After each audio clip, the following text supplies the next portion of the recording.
Well, right now, the Duke Blue Devils seem to be ready. Their crowd is ready for sure.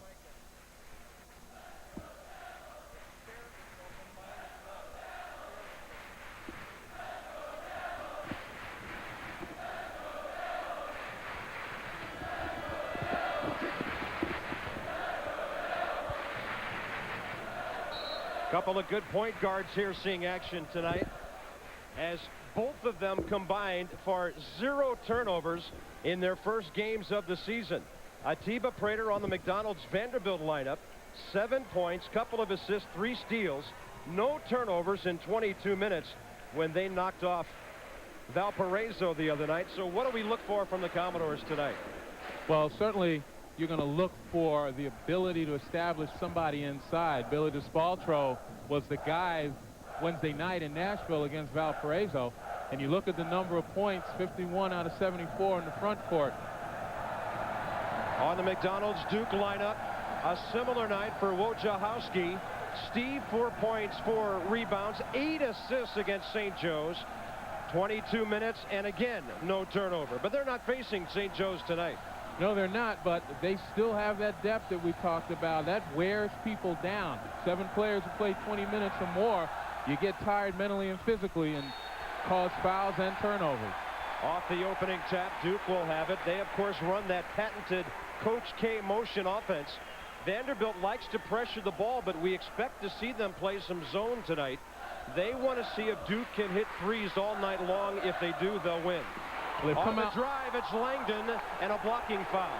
They've come out in man-to-man, Vanderbilt, and I don't know, the Duke perimeter players might be a little too quick for Drew Maddox and the other players on that team. Atiba Prater is the only one who might be able to match quickness. Austin Bates with the foul. And quickly to the line, Trajan Langdon, coming off the medical red shirt because of the knee, and that followed the left leg stress fracture that caused the knee problem. A team-high 20 the other night, 4 assists, and what a great 27 minutes. He'd been waiting a long time to get back in there. Well, what he's done is pretty much established the outside shooting of Duke. That was one of the questions going into this year, whether or not they'd have somebody who can drop the 3 consistently. Man-to-man, full-court pressure by Duke, looking to try to make the young backcourt man, in particular Atiba Prater, who's not handling it right now, feel that pressure. Drew Maddox has got more experience. Yeah, they go to the experienced man, and he gives it up. Wojciechowski with help to pick up the loose ball.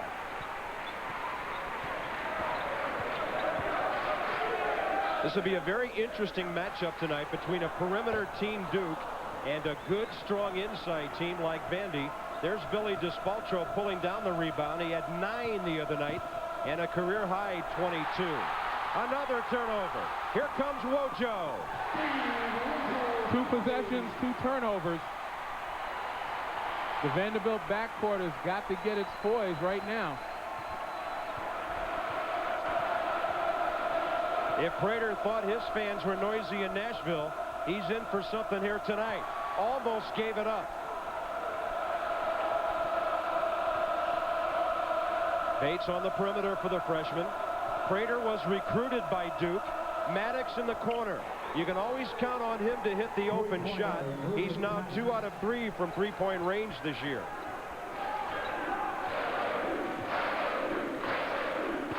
Safe to say they needed that one in the first minute and a half on the road.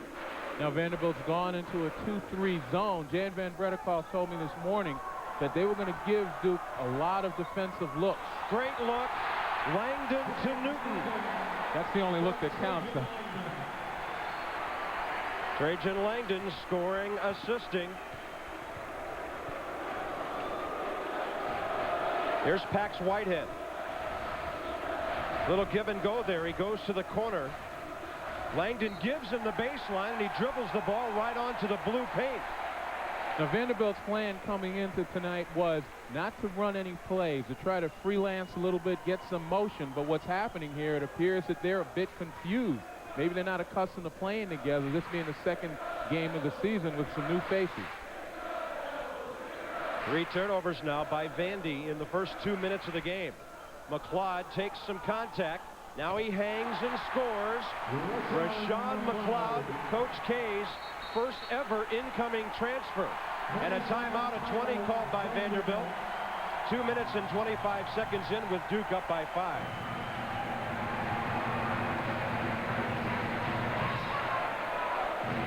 Got a case here where they've got to regroup. We're talking about Jan Van Bredikoff and his Commodores. He's arguing right now that there was contact and it should have been a charge on that last play. But more than anything else, his team has got to regroup offensively. They've got to find some kind of method, again, to try to establish their inside game. They haven't really looked inside. Nice ball fake by Rashawn McLeod. Prior to that, there was some contact. Player hit the deck, and there was no call. So in a continuation of what we saw here the other night, Len, already 4 Devils have scored. We're only 2.5 minutes into the game. Newton an easy basket, Langdon a couple of free throws, McLeod and Wojciechowski 2-pointers, and an 8-3 Duke lead early. Again, the full court pressure, a little more token this time applied by Duke, but it still has the Commodores thinking a little bit. They're not flowing offensively.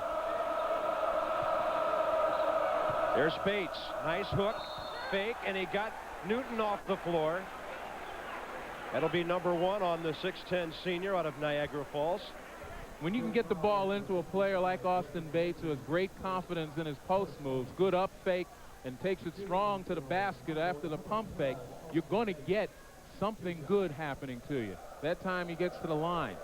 But Vanderbilt has got to focus more, as I mentioned before, on getting the ball into their players rather than just moving around motion aimlessly. Austin Bates at 6'9", 240.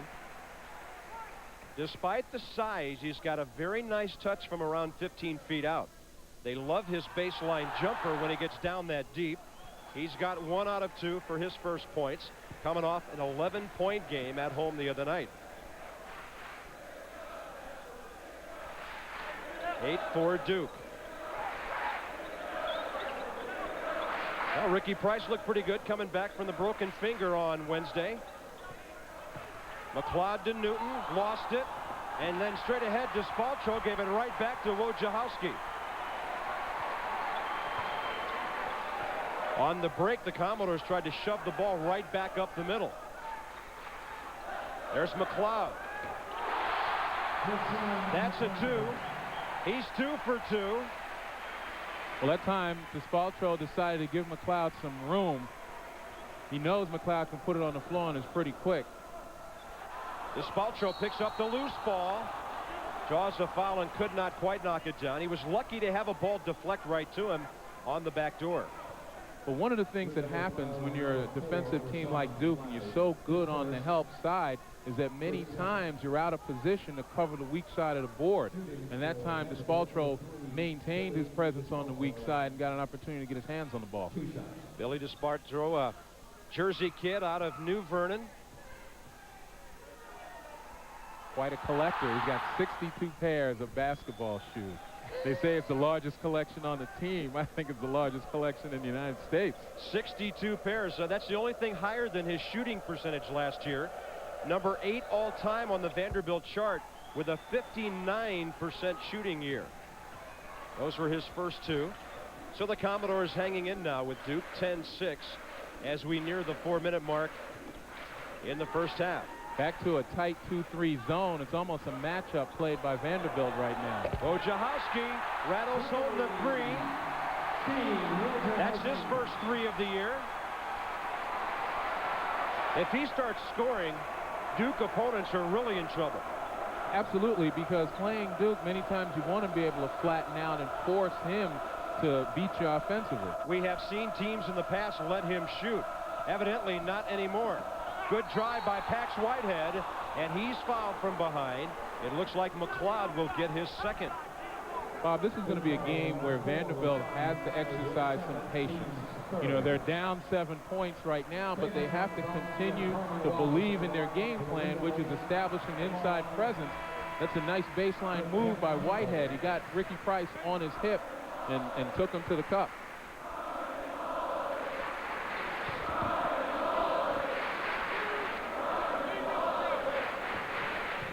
Number 24, Max Whitehead goes to the line. 2 shots. Former Ivy League Rookie of the Year at Colgate in '93 for guess who?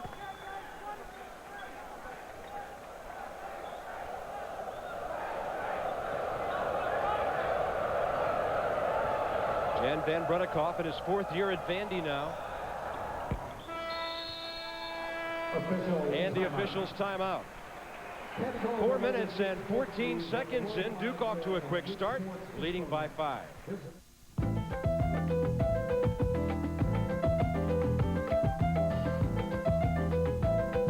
Chase Business Revolving Credit meant that Oscar Cologne's furniture company could hire more workers when they got their biggest order ever. Business Revolving Credit, one of 72 ways we help small businesses grow. And another way, you're worth more at our bank. Chase, because the right relationship is everything. Are we falling behind, he asks me. He plays golf with his buddies, and all they talk about is the internet, the intranet, electronic commerce. He says we need this stuff. Are we falling behind, he asks. No, we are ahead. We are way ahead. Where is enterprise computing headed? Look to where the leaders of the PC revolution are taking it.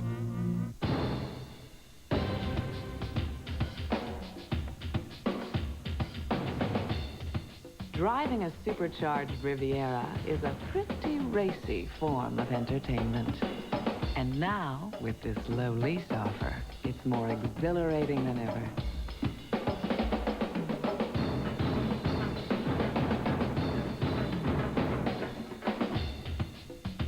Riviera by Buick.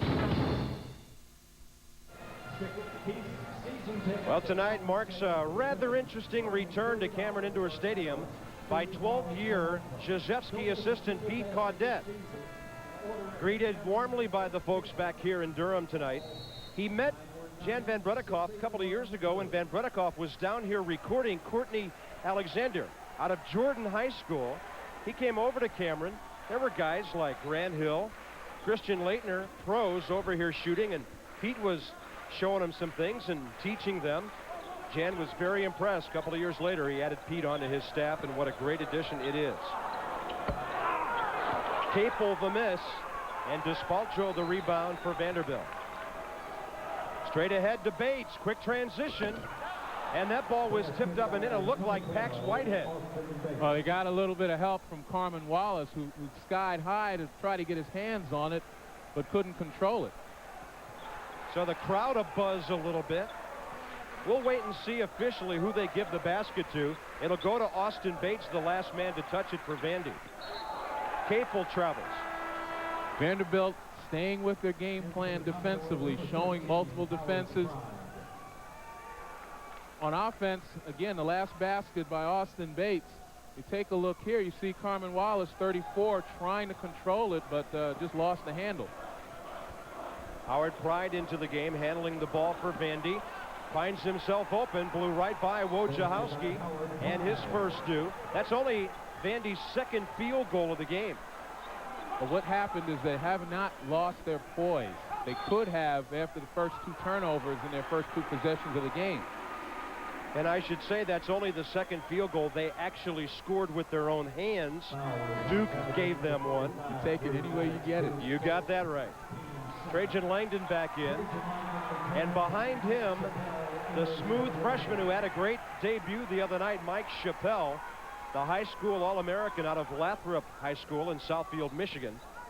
8 points the other night on 3 for 9 shooting in 20 minutes. Those 2 substitutions are strictly offensive substitutions. The Duke offense has stalled a bit.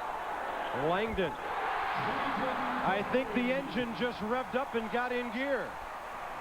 Ask and ye shall receive. Langdon with 5. Taman Domzalski is also in there for Duke, working down low against Gianni Cugini. They're up top now. And Despalcho fumbles the ball over the sideline. One of the things that Vanderbilt worked on in their shoot-around this morning was trying to tell the guards to keep their dribble, not to pick the ball up. Once you do that, the Duke defense swarms, it overplays the passing lanes, and it results in a turnover. Capel. Rebound to Spaltro. He travels as he goes down. You know, Len, you bring that up about Vandy. That's exactly the thing we heard from Phil Martelli in St. Joe's before the Wednesday night game. They were concerned about making that first pass, giving up the dribble, then having to get rid of it. And obviously Duke made them pay with lots of turnovers. Well, the thing about the Duke system, particularly defensively, is it's really nothing gaudy, nothing complicated, but teams have a hard time executing against it because they play with such effort.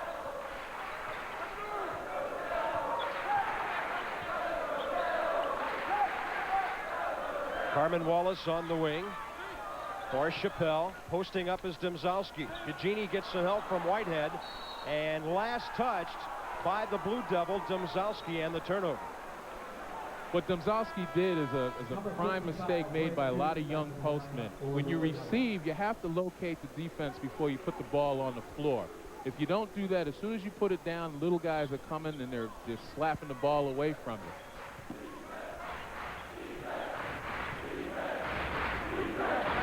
This is Howard Pride, known more for his defense. Carmen Wallace takes a page out of Pride's book, takes the charge and the turnover. The reason for that simply was Vanderbilt didn't get into an offensive set right away. Pride was stuck dribbling the ball outside. There were crosses and double teams, and he didn't take a look. All right, so let me ask you this. How do you get into an offensive set if you're not planning on running any plays?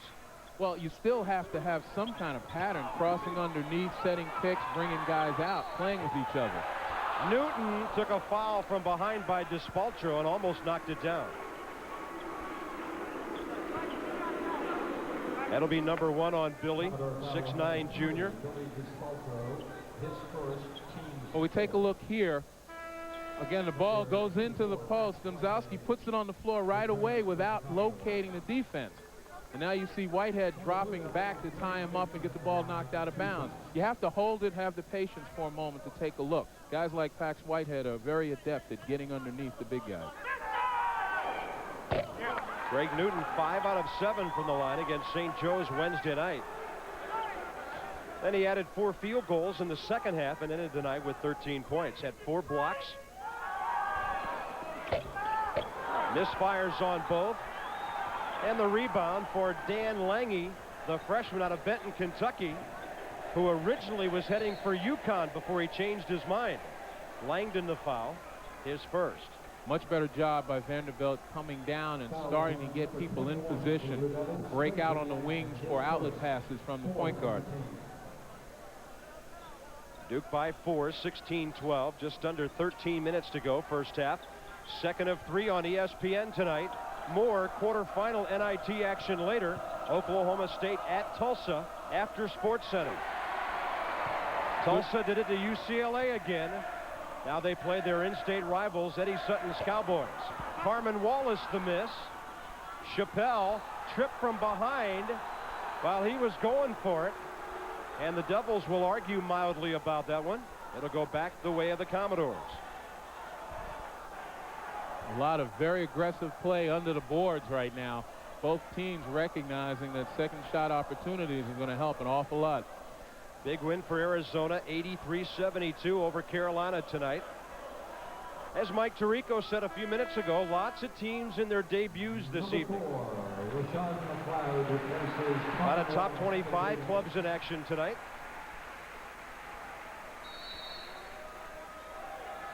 Look at that, 6 more attempts by Duke so far. That's because of the early turnovers by Vandy.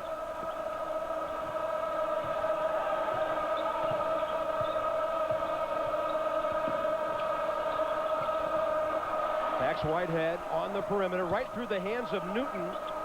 Cugini can't knock it down. Trajan Langdon picks it up.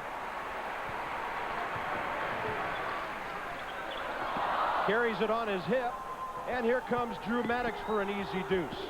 One of the things I think that people have seen, particularly in Trajan Langdon's freshman year as well as the other night, is that no one seems to have made him put it on the floor to try to go to the basket, and I think that's something that Vanderbilt wanted to do tonight, to move in on him, force him to put it down. Back to a 2-point game. Langdon continues to loosen him up. Another three, his second of the night. He's now 8 out of 9 on the year. If you let him spot up, he'll hurt you. Here's Maddox, who can do it at the other end. Rashawn McLeod, contact from Gianni Cugini, and the foul on the sophomore. Vanderbilt hanging tough, but the three by Duke, and now it's 19-14 Blue Devils. It'll be time to ho-ho-ho it before you know it. So Sears has the entire store on sale. Shop Sears this Saturday and take an extra 10% off all sale prices and 10% off all regular prices. One day only. And don't miss this. The Michael Jordan Golf Company is teaming up with Sears. Register to win a trip for 4 to meet Michael Jordan. So get to Sears this Saturday while the entire store is on sale. Or you'll miss out on a ho-ho-ho lot.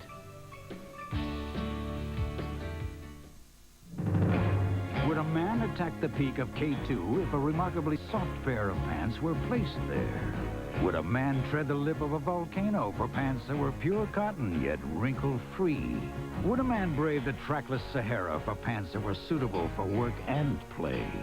A man would, if he were a fool, because he could go to the store and say, yes, I'd like to try on the ultimate pant, new by Hager. Besides, your wife won't let you go to the Sahara anyway. This year, over 400,000 aluminum radiators will corrode and fail. But Prestone antifreeze bonds with aluminum, forming the Prestone zone of protection against corrosion. It's your car. Protect it in the Prestone zone. And now there's a new Prestone antifreeze with a new low-tox formula for an extra margin of safety around pets and wildlife. New Prestone Low-Tox. It's extra protection in the Prestone zone. Quarterfinal action in the Chase NIT, Duke 19-14, and the first ever 24-hour all sports news network has arrived. It's called ESPN News. To get ESPN News, call your local cable operator, our satellite program provider. Bob Carpenter with Len Elmore in Durham in North Carolina. 8.5 minutes into the game, Duke by 5. Wojciechowski runs the offense. Down deep to Newton, then some help. They kick it right back outside, but McLeod has it rim out on him. Maddox on the Vanderbilt transition game. They get it inside quickly, and Bates goes back door. That's 5 for him. They love to get the ball up the floor and score quickly. That was picture perfect that time. Look at Chappelle, the freshman. That time, a nice job by Newton to screen the defender, keep him away from the baseline to help out. And Chappelle makes a quick move baseline. Blue Devils back up by 5. Whitehead for Pride. And then Whitehead the miss. Newton the uncontested rebound. Vanderbilt taking some outside shots, not really exploring inside, which was supposedly their game plan. Look at McLeod turn to the basket. And Pride picks up the loose ball for Vandy. Great move, just couldn't finish. And Newton knocks it away. That's Maddox for Pride again, who only played 20 games last year because of torn ankle ligaments. Gives Jan Van Bredekoff a lot more depth this year. He turns it over. I tell you, Wojciechowski's pressure is what's forcing Pride not only to try to look inside and look for open people, but he has to keep an eye on his dribble. It's nothing fancy. Once again, it's just good footwork, moving your hands, and a dogged determination. And you take a look at those eyes, man, you wouldn't want to handle the ball against him either. No, sir. 7 turnovers now by Vandy in the first 10 minutes of the game.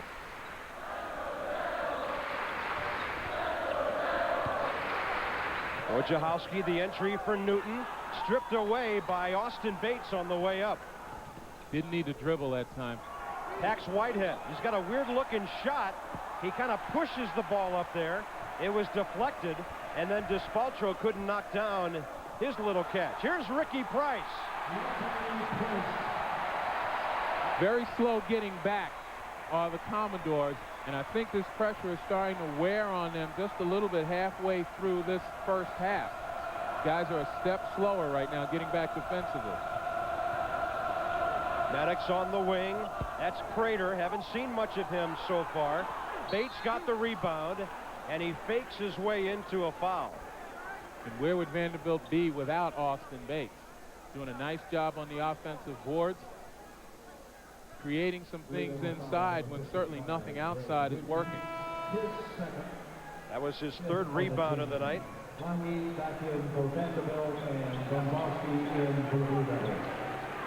See the screen, Rashawn McLeod. Billy DiSpaltro is a pretty big fella, but when you don't see the truck coming, I don't care how big you are, you're going to get smacked.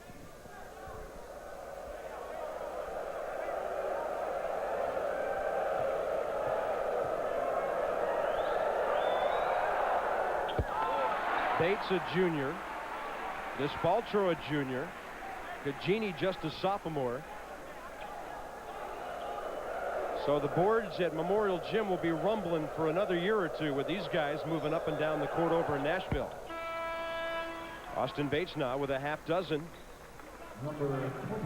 They will check in James Strong, freshman out of Huntsville, Alabama, All-American at Butler High School last year. Say the other thing that the Duke defense does to you, and they're pushing the ball up the court offensively, it forces you to go into your bench a little earlier than you'd like, and Jan Van Bredikoff has had to do that. That was Ricky Price on the drive, and they will call him for the charge. Mark Distaiola, Glenn Mayborg, and Glenn Horner, the officiating crew here tonight, and they had to talk about that one for a while. Well, a little disagreement by the officials. You see Mike Krzyzewski signaled that he stepped under him. I think that was a pretty good call. Bates got set before Price took off. Here's Prater for Bates. He scores again. That's 8 for Austin. Single-handedly keeping Vanderbilt close right now. It's a 4-point game. Capel got a little bit out of control, but a foul. It appears to be on Billy DiSpaltro. That would be his second. See Mike Krzyzewski working the officials, still reminding him of what he thought was not a good call on the offensive foul by Price. The foul will be on Vanderbilt's James Strong. Carmen Wallace returns for the Blue Devils, and Rashawn McLeod, 4 early points, nothing since, takes a seat. Jeff Capel has not scored tonight. Didn't have to the other night with McLeod and Langdon going crazy. He had 5 points and 6 boards against the Hawks of St. Joe's.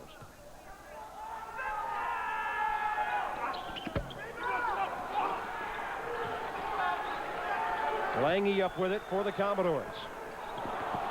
Wojciechowski on the floor. They're still wanting that ball.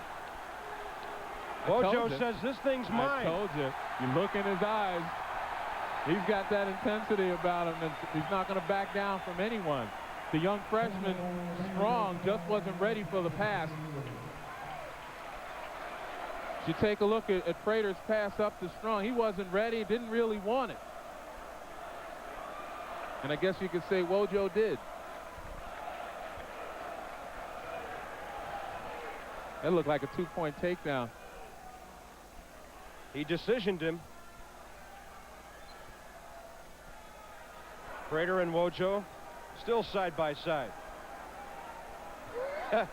Now Prater puts his hand on his head. Little Durham dance here at Cameron tonight.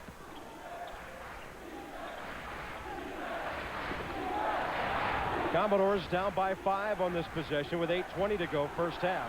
Wojciechowski doing a great job of keeping Prater away from the ball, overplaying him. Again, throwing the Commodore offense out of whack. Strong for DiSpaltro, way out from the basket, feeds it in, deflects off the left hand to Bates, and the Blue Devils get it back. Prater's got to learn that he has to make himself available, find a way to get open. This is a very fragile offense that Vanderbilt has. You don't want Billy DiSpaltro handling the ball out at the top trying to create something. And I'm sure that's what he's being told by Dan Van Bredikoff. Wojciechowski with penetration, lost it on the way up, drew a foul. It appears to be number 2 on Howard Pride. Number 13, Howard Pride. It's interesting the adjustment that Duke has made in the last 2 days. They went from pretty much a perimeter team against St. Joe's, where they were hitting everything that they threw up, particularly in the second half, to a penetrating team. If Vanderbilt comes out, you have guys like Wojciechowski, Ricky Price. They're putting it on the floor, going by people to create. Mike Krzyzewski, 17th year here. An amazing 7 Final Fours. Watching Wojciechowski hit 1 out of 2. Domzalski had a touch on it. So did Ricky Price. And then that little cardinal sin coaches hate. James Strong trying to move up floor before he had the dribble. 7:51 to go first half, and Duke leads by 6.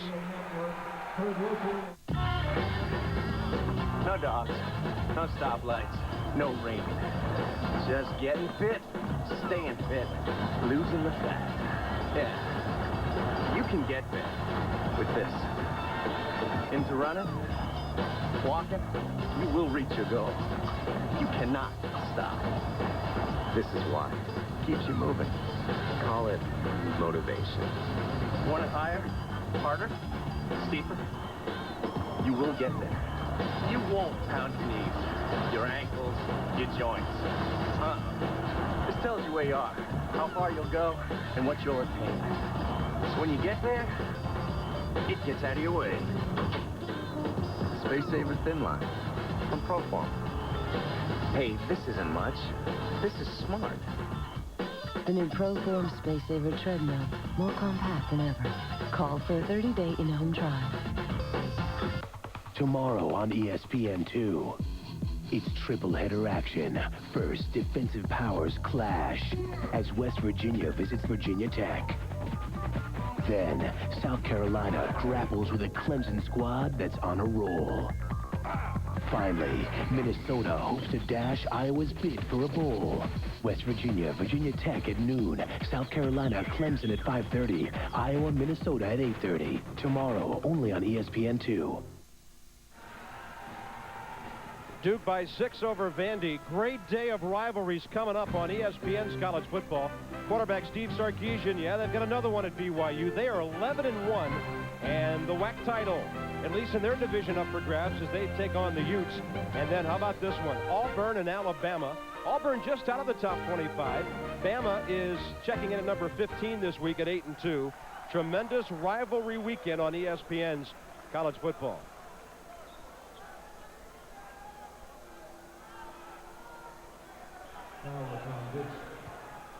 Number 34, Harmon Wallace. Harmon Wallace a foul right off the inbounds play. It was a blocking foul. Wallace with a illegal screen on the baseline. Number 24. Trying to get involved in the offense is Billy DeSpaltro.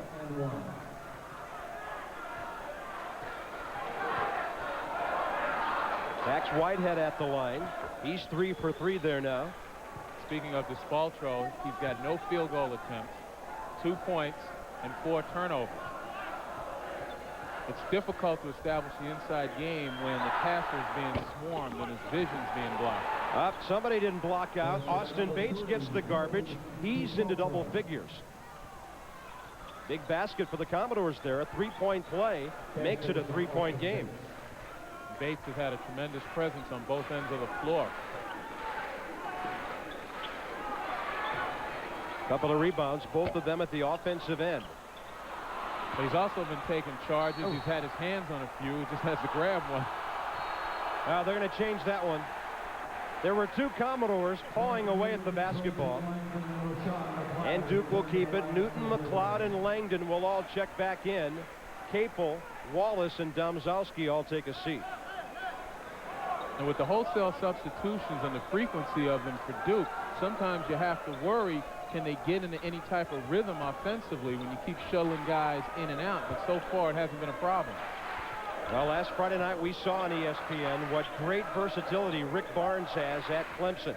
I can't wait to see Duke and Clemson throw everybody out on the floor when they get together in the ACC this year. There's McLeod. He had Newton open. Didn't give it to him the first time. Then he tried to hook it around. And the Blue Devils will keep it with 13 on the shot clock. Good look by McLeod, but an even better recovery by DeSpaltro. Wojo open for three. DeSpaltro uncontested for the rebound, and here comes Drew Maddox.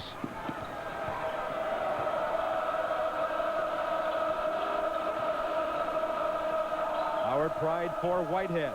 DeSpaltro posting up. There's Austin flashing. That's his shot down there on the baseline. He was a little bit off with it. Price transition. Flying through the air.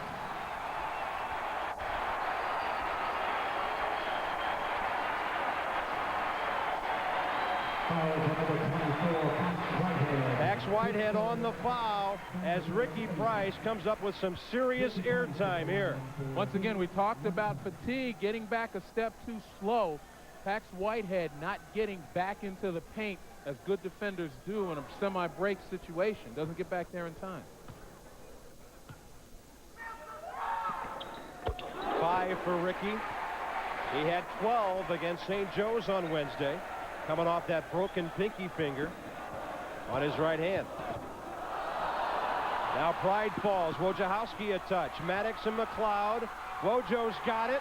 Nobody down the floor except Ricky Price and his teammate Newton. The Commodores got caught ball watching there. Combination, that's mental fatigue right there. Combination of physical and mental fatigue. Once again, keeps Vanderbilt from getting back on defense and really getting on the floor after the ball. Largest lead for the Blue Devils, 8 at the 6-minute mark.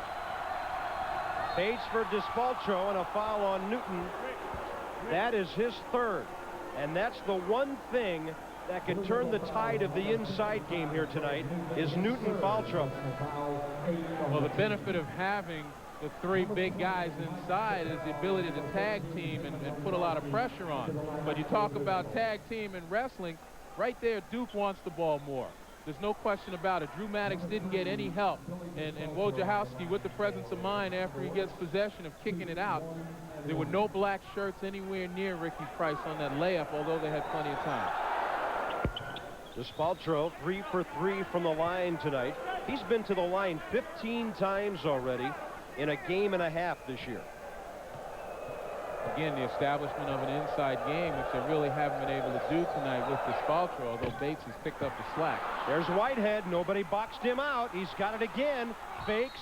Rejected. But he was fouled by Domzalski as McLeod blocked the shot. This is a club the other night, Len, that went to the line 35 times against Valparaiso, hitting 24 of them.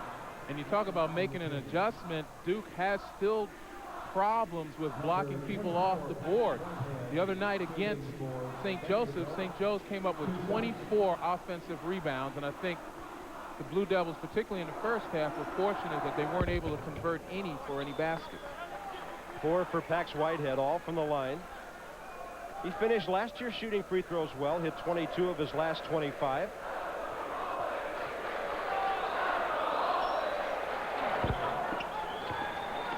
Back to within 5.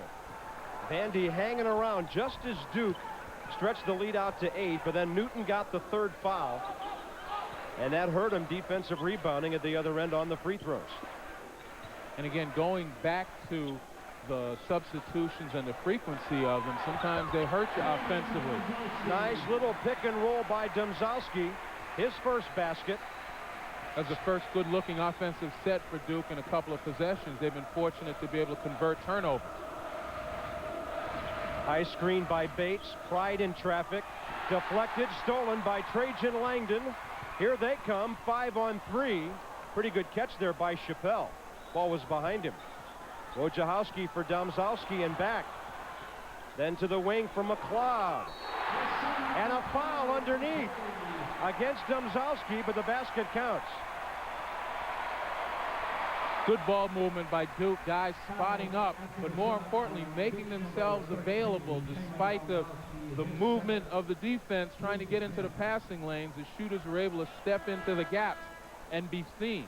Wojciechowski with nice penetration, and McLeod spots up nicely. We'll take a look at McLeod once again. See, his hands are up. He's in an area where Wojciechowski can see him upon the penetration. You know, a lot of shooters have a tendency to hide behind the defense, and they're not making themselves accessible. Austin Bates missing. He was 5 out of 6 from the line in that 74-66 win over that feisty Valparaiso bunch in Nashville on Wednesday. 10-point game here. Now it's 35-26. Winner of this game plays the winner of Oklahoma State at Tulsa later tonight, the way the brackets are set up for New York City. Good spin move. And that's Chris Carrawell, the freshman who just checked in out of Cardinal Ritter in St. Louis. Now they're up by 11, again their largest lead. Despaltro receiving the pass up over the top, and that appears to be number 3 on McLeod. Blue Devil foul number 4. The Blue Devils are so quick up front. You see the receive and the first step, he's gone before the defenders can recover. And that's what having 2, 3, 4 of the guys in the same mold, quickness, long arms, athletic ability, that's what they'll do to you on the baseline if you don't have the people who can at least step up and take that baseline away. So a minute 20 after Newton got his third, McLeod got his. Duke stretched his lead out by 3 points during that time. It'll stay an 11-point game. Langdon for Chappelle, and Despaltro took it right out of his hands. Look at Bates working down low, trying to establish position. Pride finds Despaltro, put it on the floor, and then Ricky Price deflected the ball away from him.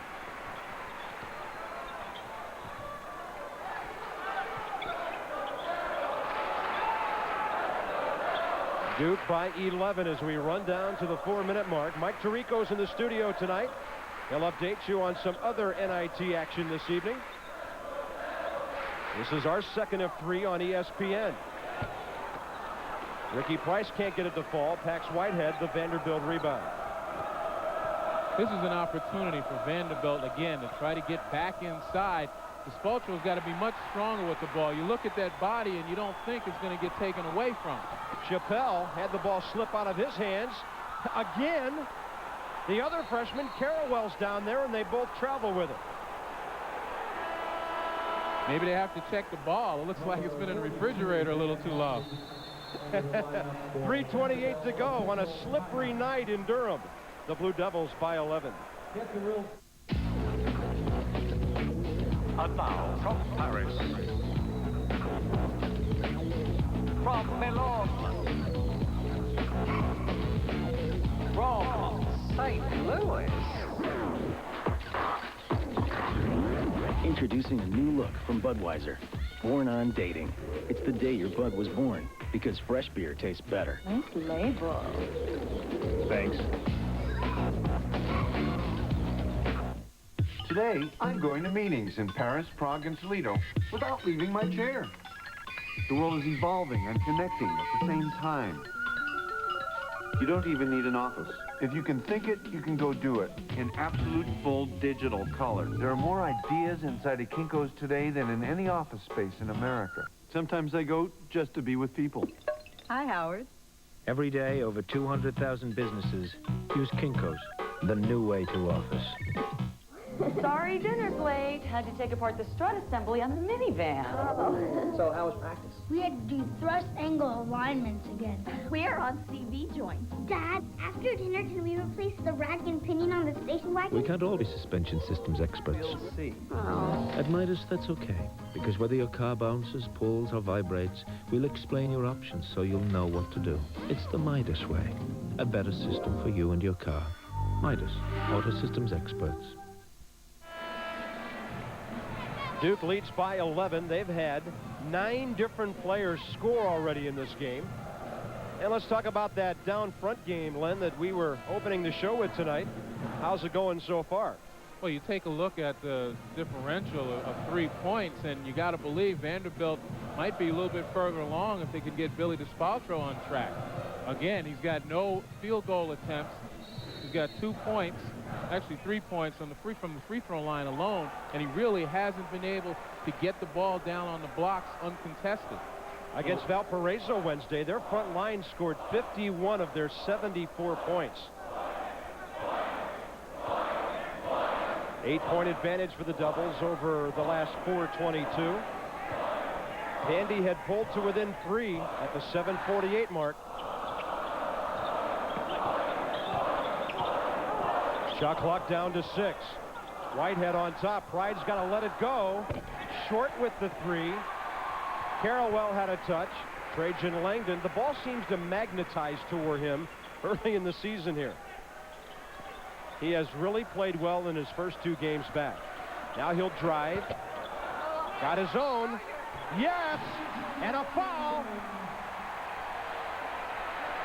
Again, we talk about effort, and Trajan Langdon is one of those guys when you can feel it. The ball leaving his hand, he knew that he had missed that, and as soon as he touched the ground, he went back to the basket. Take a look here on the drive. He knows he misses it, and he still sets and is ready for the rebound. Just an excellent effort job by Trajan Langdon. Into double figures already.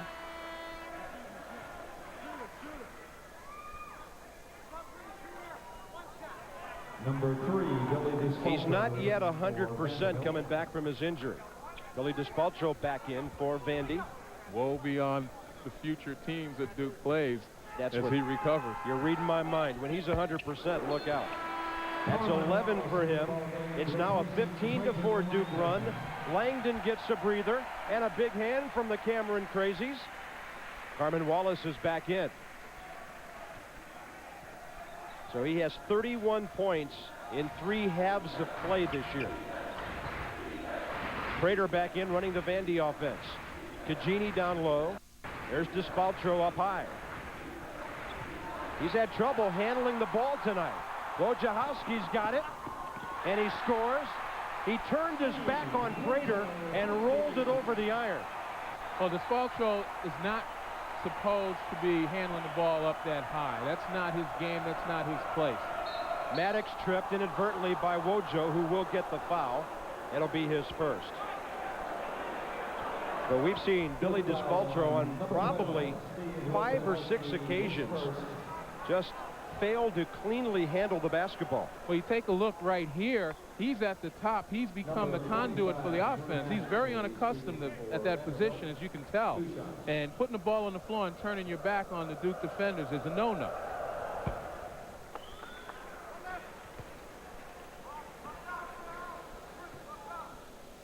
Drew Maddox, 14 points a game as a sophomore, 16 in the opener. He was selected on the 3rd team preseason All-SEC. Local kid out of Good Pasture High School in Nashville. Duke wants a 20 with 1:53 to go. Coming up Sunday on the Deuce, it's the 52nd edition of the Canadian Football League Grey Cup Championship. Edmonton, making their 19th appearance in the championship game, battles Toronto for the title. 6:30 Eastern from Toronto, Ontario, Canada, on ESPN2.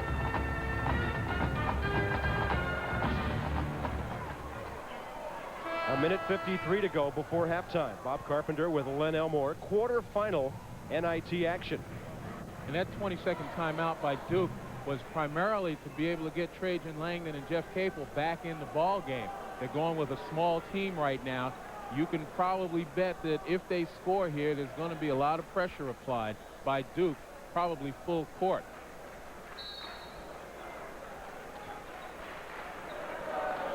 They are really dangerous in the last 2 minutes. They can put a run on you if they make this first basket and really go into the locker room with a lot of momentum. They're going to take a little time off the clock, run a pattern, try to probably get Capel off maybe Langdon, but Wojo's doing the job with penetration. What a night. 10 for him in the first half. They're giving him some space to work with, and he's killing the Commodores with it. Duke leads by 16. There was no pressure, but right now it's a massive advantage from the height standpoint, and Vanderbilt can't capitalize. Boy, Prater really had no clue where he was throwing that ball. Freshman mistake. Here goes Capel. It'll go back the other way to Vandy with 1:03 remaining. You know, this would be a good opportunity right now, at least to try to reestablish that inside game.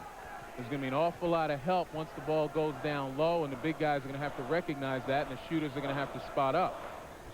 But take a look at the size advantage. You've got Jeff Capel trying to guard Billy DeSpaltro, and he's pulling out to the top rather than holding position on the block. Prater. And that dump down to Bates was knocked away on a foul by Jeff Capel. They're also doing a lot of switching inside as DeSpaltro moved to the top. He and Langdon, Capel and Langdon switched.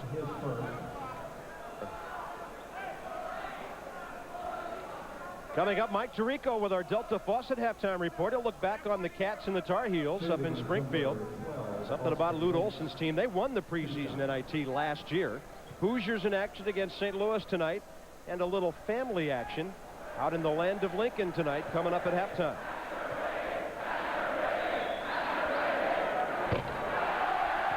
Austin Bates missing again from the line. Jan Van Bredekoff's workhorse at the stripe. All 6'9", 240 of him.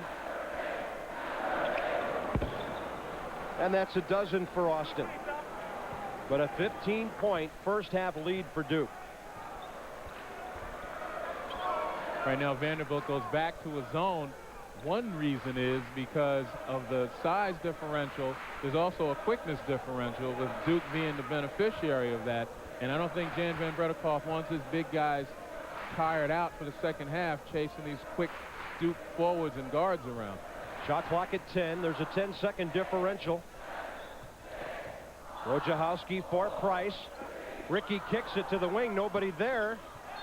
And then last touch by Capel. So the Commodores, number 23, James Strong, from their standpoint, hopefully can take advantage of that one and get a basket here before the first half ends. At best, they go into the locker room down by 12. Duke ready to apply full court pressure. They're not going to concede getting the ball over half court uncontested.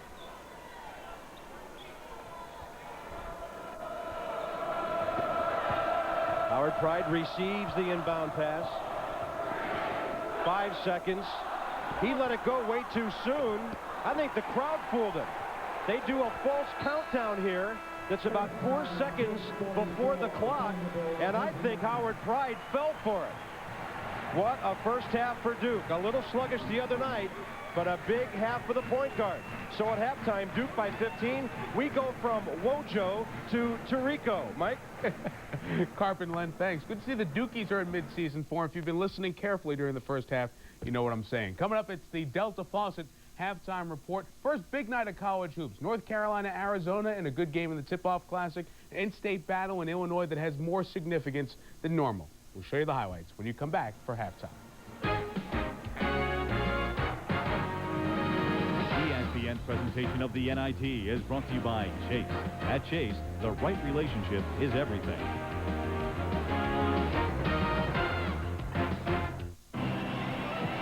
When it comes to free gasoline, who's the top performer? The Shell MasterCard from Chase. Which card lets you earn free Shell gasoline month in and month out? The Shell MasterCard from Chase. Which card now has a special no annual fee offer? The Shell MasterCard from Chase. To apply, call 1-800-FREE-GAS or pick up an application at a Shell station.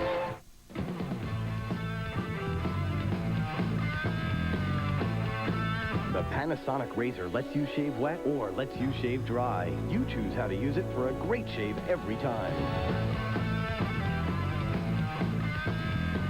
Lather up and shave wet or shave quick and dry. Your choice. Blade Close, electric smooth, rinse clean. Work hard, play hard, and shave your way. Panasonic. Of all the things around you that can hurt your eyes, there's one you probably don't think too much about. But working at a computer every day can cause a number of vision problems. The solution may be as simple as changing the position or the color of your monitor. Your Pearl Eye Care professional can also help, with glasses specially made to reduce eye strain. Seeing comfortably, that's the key. Nobody cares for eyes more than Pearl. At the half at Cameron, Trajan Langdon. All three's first time out, working inside in this game tonight. He and Duke leading 5-15 over Vandy. Welcome to the Delta Faucet Halftime Report. This is the second of our triple header earlier tonight on ESPN. The Tip-Off Classic in the home of the Hall of Fame, Springfield, Massachusetts. Arizona taking on North Carolina. Lute Olson starting 4 players for the first time. One of the reasons, Miles Simon out for academic reasons. Carolina gets the breaks in the first. Ademola Okulaja missed the 3, but bounced off the backboard and got back in. Tied at 29 at the break, but Arizona comes back. Michael Dickerson, huge half. And Mike Bibby, the freshman, what an impact behind the NBA three-point line. And on the defensive end, watch Bibby come up with the quick hands, the anticipation, the steal, and all the way to the rack. Arizona beats North Carolina with a 17-5 second half run. The difference in the game was 11. Down to Fayetteville for Arkansas's lid lifter against Jackson State. Kareem Reed and company in control. Watch Reed the steal. Watch the no-looks to Derek Hood. Oh, it's easy for Arkansas. They're up 32 at this point in the second half. Kareem Reed, Pat Bradley, some of the freshmen forced into the lineup last year, looking like experienced sophomores tonight. Bradley had 25. Arkansas comfortably wins by 53 in their opener. Iowa in the Quad Cities taking on Western Illinois. Guy Rucker. His block starts the break. Just settles. Behind the back, Andre Woolridge, the finish. Woolridge at 24. Still in the first half, Matthias Kutzer-Schroeder with a 3 for the Leathernecks, who are within 3 at the break. But in the second half, just settles. Back with the Hawkeyes, the steal. He at 19, and Iowa wins by 15. 81-66 on this night.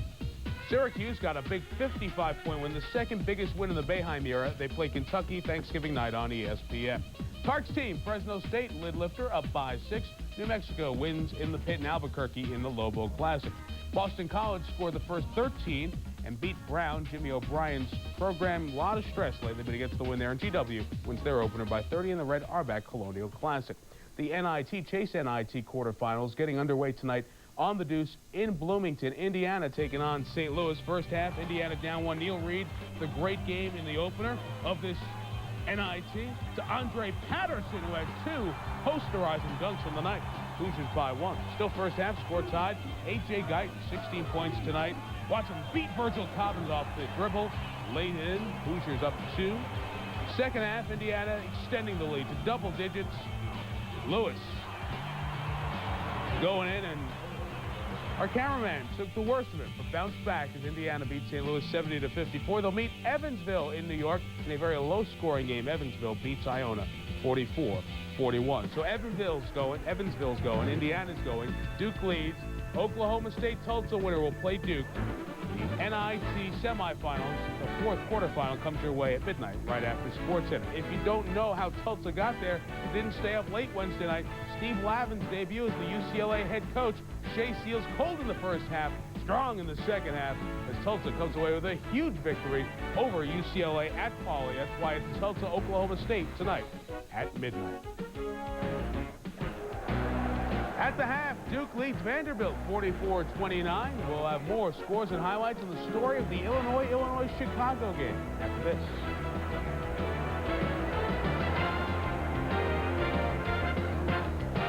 This halftime report is presented by Delta Faucet and your dependable Delta Plumbing Professional. Together, they're the way water is brought to life.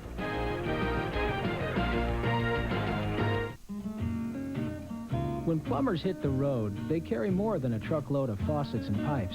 They carry knowledge about products, like why the finishes and solid brass construction of Delta faucets are right for you.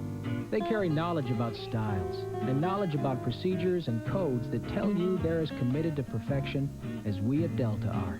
In fact, there's only one thing as dependable as Delta faucets, and that's the plumber who installs them. Delta, the way water is brought to life. This is your chocolate zone. Indulge it, because now there's sweet escapes. Real Hershey's chocolate with less fat. Sweet escapes. New from Hershey.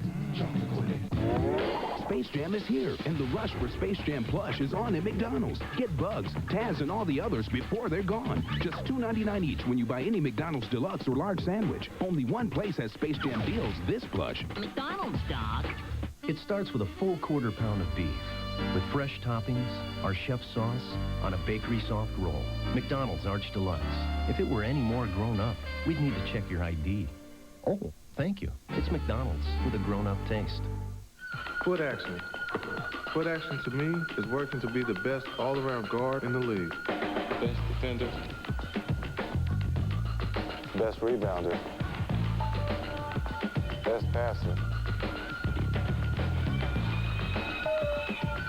Foot action's also where to get the Air Flight Max from Nike. Best shooter. Did I mention best rebounder? For every action, there's foot action. It'll be time to ho-ho-ho it before you know it. So Sears has the entire store on sale. Shop Sears this Saturday and take an extra 10% off all sale prices and 10% off all regular prices. This Saturday only. We're back on the Delta 15-point lead for Duke. One of the most anticipated November college hoop games in Chicago tonight. It involves Jimmy Collins, who many thought would be the Illinois coach tonight. But as Bill Pito tells us, he takes the floor with his UIC Flames. I recommended Jimmy Collins because he knows the state, he knows the Big Ten, so I recommend him. As Lou Henson's assistant for 13 years, Jimmy Collins tapped the Chicago pipeline that brought in talent like Ken Norman, Kendall Gill, Nick Anderson, and currently Kawan Garris to Champaign. Yet Illinois went a different direction when choosing Henson's successor.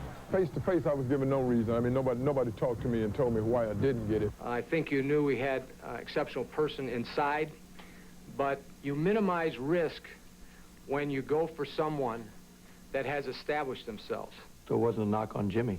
You know, just the fact that he hadn't had the experience as a head coach. They were looking for a coach who had Final Four experience as a head coach. It was my understanding that they were also looking for someone who was maybe born in the Midwest. They were also looking for someone who was well-liked by the people making these selections. And so I guess I didn't fit any of those. Going outside the program and get somebody the players was, you know, we was mad, upset. I think initially they wanted me there because they were familiar with me. They knew me, and they weren't familiar with the people coming in. I encouraged them not to transfer, to stay there and give that situation an opportunity to develop. Follow your shot. Opportunity did arise for Collins at the University of Illinois Chicago on the city's west side. His first game as head coach against his old unit from Champaign. I don't have time for hard feelings. You know, it takes too much energy to harbor anger. The way I look at it, this is a blessing. And a warm pregame embrace, Jimmy Collins and Lon Kruger? I guess not, that's what it says here. Here's the meeting at the Pavilion. UIC floor. Mike King slams home the miss. USC down 8. At that point, Kawan Garris bringing the Illini back, knocks down a 3. We could just steal that one. He had 5 first-half threes. This game is very tight. Illinois just a 6-point lead. We'll keep a close eye on this during the second half. Lon Kruger left Florida. Billy Donovan's debut at Florida, a victory. As the Gators get it done by 17. Georgia victorious on this night. As we're going to break more scores in the Southeastern Conference, it's Auburn-Alabama football. But in Birmingham tonight, UAB's Blazers leading the Tigers by 7 on the hardwood.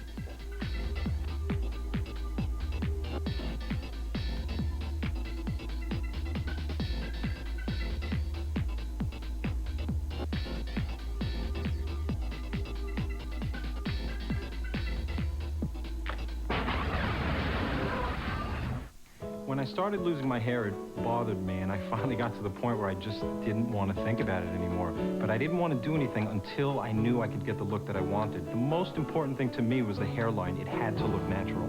Hair Club for Men is proud to announce a technological breakthrough. Call our toll-free number now to receive your free copy of Hair Club's exciting new technology brochure. I just love the idea that I can get out of the shower, towel dry my hair, blow dry it, and I'm gone. So call now and get Hair Club's new technology brochure. You'll see before and after photos of men like yourself who have already experienced the benefits of this innovative technology. I'd seen too many people that had tried surgery or products that promised to grow their hair back again. I wanted something that was simple, non-surgical, that would give me the results that I was really after. Call our toll-free number for your free brochure, because Hair Club for Men really can make a difference.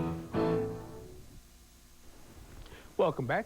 Obviously, I wasn't ready for you, but we're ready to tell you news about Notre Dame and head coach Lou Holtz. You know he's resigning. His last game as the head coach is going to be tomorrow, at least his last home game. ESPN sources telling us tonight that Bob Davie, by the end of this weekend, could very well be named the new Notre Dame head coach. Why don't we check some NBA highlights tonight? The Sonics taking on the Celtics at the Fleet Center. Grandpa Munster's in the building. Maybe you can come down here for the third game of the triple header. The Rain Man, Sean Kemp, breaks me off a piece of that something. Kemp with the dunk, and Seattle beats Boston by 27. Washington beats Philadelphia by 12 in Landover.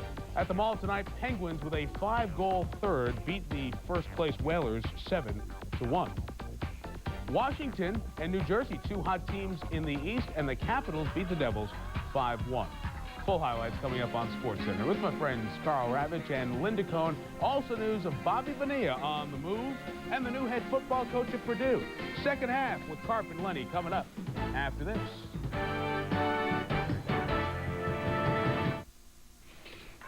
Little Caesar's new pizza by the foot is radically different, so please observe a safe turning radius. No. Yes. Thank you and good luck. Little Caesar's new pizza by the foot is radically different, so please observe a safe turning radius. No. Yes. Hey, look out! Thank you and good luck. I don't think he was paying attention. Pizza by the foot. Nearly 3 feet of pizza and free Italian bread, just $10.99. Carried out or have it delivered. Pizza. FedEx uses over 500 airplanes to handle your 2-day package. Cost about $8. UPS uses over 500 airplanes to handle your 2-day package. Cost about $6. The U.S. Postal Service uses over 15,000 airplanes to handle your priority mail 2 to 3-day package. Cost $3. So, 8, 6, 3, what's your priority? Priority mail from the U.S. Postal Service. I'm not everyone. I'm me. So when I decided to quit smoking, I did not choose that one-size-fits-all patch. I chose Nicorette gum. Nicorette has this flexible dosing schedule that helped me control my cravings.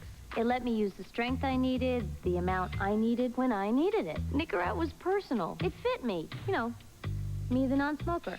Me. Nicorette gum will help you quit smoking successfully by helping you control your cravings. You can do it. Nicorette can help. A sparkling ship on crystal waters is coming. Absolutely gorgeous. It was so much fun. The perfect lobster is coming. Our waiters, they would do anything for us, any time. Perfection is coming. A gift from the captain. Memories are coming. 7 days in Royal Caribbean's Caribbean are coming. You've got some Royal Caribbean coming.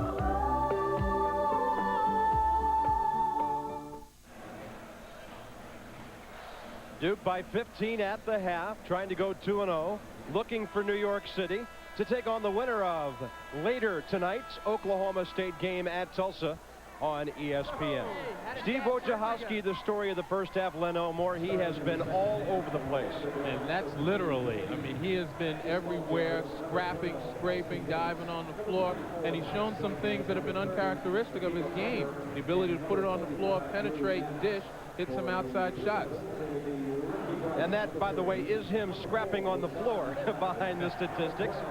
The school record at Duke is 11 steals by Kenny Dennard against Maryland in 1979. He already has a career-high 7. The Devils are shooting the ball well. 15 Vanderbilt turnovers, and amazingly with that, 10 of those on steals by the home team. And the turnovers by DeSpaltro, by Howard Pride, they amount to just about 11 or 10 of those turnovers. Those guys either have to give up the ball a lot quicker, they have to locate the defenders, and particularly DeSpaltro, he's got to get back on the blocks and start working the blocks where he belongs. 4 turnovers by Howard Pride, 6 by the big fella DeSpaltro. Wojciechowski has been a big disruptor in this game. Devils with possession. It's Ricky Price from Langdon. Now back to Trajan. Newton's in there playing with 3 fouls. So is Rashawn McLeod. Vanderbilt backing in man-to-man. That's about the only defense they can play right now. They've got to try to find a way to get back in this ball game. Newton keeps it alive. And the rebound by Austin Bates, his 3rd of the night, to go with his 12 points. Vandy needs to come out strong here in the first 4 minutes. But they also don't need to try to get it all back at one time. You know, they've got to be able to move the ball, find the guy that's carried him, like Austin Bates. That's his range, but he missed it. Wojciechowski feeling his way up the floor. Maddox watching Langdon. Much better job by Newton to locate the defenders. Then he found him and turned baseline away from him. Good position by DeSpaltro for his 6th rebound of the night. Good feed for Bates. Easy, too. We talk about patience, Bob. That's what I'm talking about. Allow the game to come to them a little bit. Set yourself up, but you also have to have the presence of mind to hit the open man. There's McLeod putting it on the floor. Over DeSpaltro. What a move. Rashawn McLeod with 9 tonight. You can't touch that. Wow. Can't do anything with that. There's Maddox for 3. Kept alive by Pax Whitehead. Got it. Whitehead literally willed that ball in. Didn't have much lift off the ground and trying to put it up there, but got the roll. But that's the type of effort Vanderbilt needs to get back into this game. Second chance opportunities as well as, again, pound it inside, get fouled. Whitehead pretty physical at 6'5", 215. Now the Commodores get the turnover, spread the floor. Whitehead misses. They had a 3-on-2. They could have had a better shot than that. Well, he was fouled on that play. We could see that from up here, but no call.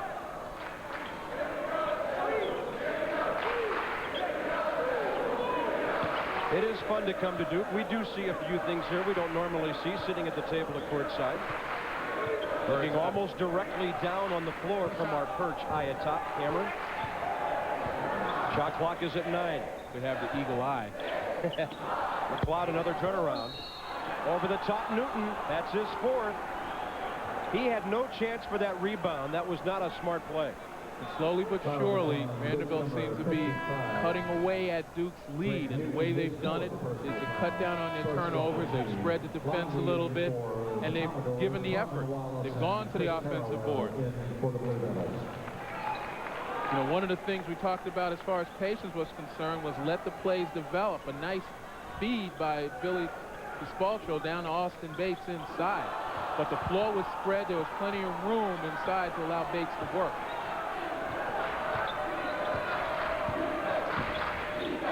Let's see what these big Commodores can do with Newton, Duke's big man, on the bench with 4 fouls. Prater for 3. Air ball from the freshman. And I'm not sure that was a shot. At least I hope it wasn't. Wow. It looked as though it might have been a lob pass, and whether it was Bates or Maddox didn't look for it. Langdon for 3. And they get it back out to him. Good work underneath there by the freshman, Chris Carrawell. He's got a pretty good wingspan at 6'6". He jumps into the lane and draws the foul. It'll be on Austin Bates, his 2nd. And he's got a heck of a first step as well, receiving on the baseline. The nose for the basket. See him receive right here. Quick first step. A little bit of a shuffle. Force Bates to put his hands on him, not only to slow his progress to the basket, but also foul him as he was going up. Yeah, we saw the thing there that the Duke coaches love about Carrawell. He can play the shooting guard, he can play the perimeter, the 3, and he can go inside and play a little 4. That time he got inside in good fashion. His third point of the night. He led Cardinal Ritter in St. Louis to back-to-back Class AA titles. Second team All-American last year. Scored over 2,000 points in his high school career with 1,063 boards. And just for good measure, he dished it out 550 times, too. Well, at one time, he was considered maybe a top 5 player, but he's had shoulder problems in both shoulders. Surgery last year, his stock kind of dropped, but I'm sure Duke saw in him something that was special. Coach K's good at spotting those intangibles. Here's Maddox. Ball deflected by Carmen Wallace. Right there is Bates to pick it up. That is 16 for Austin Bates. That time, Vanderbilt didn't run out from the boards once the ball went up. They stayed in and stayed with it. Well, you know, these Commodores are known for doing a lot of work in the classroom. Bates and his buddies have been doing a lot in the weight room. He is so strong, he shows no signs of wearing down. Long way to go in this one. We're only 4:01 out of halftime, and Duke leads by 13.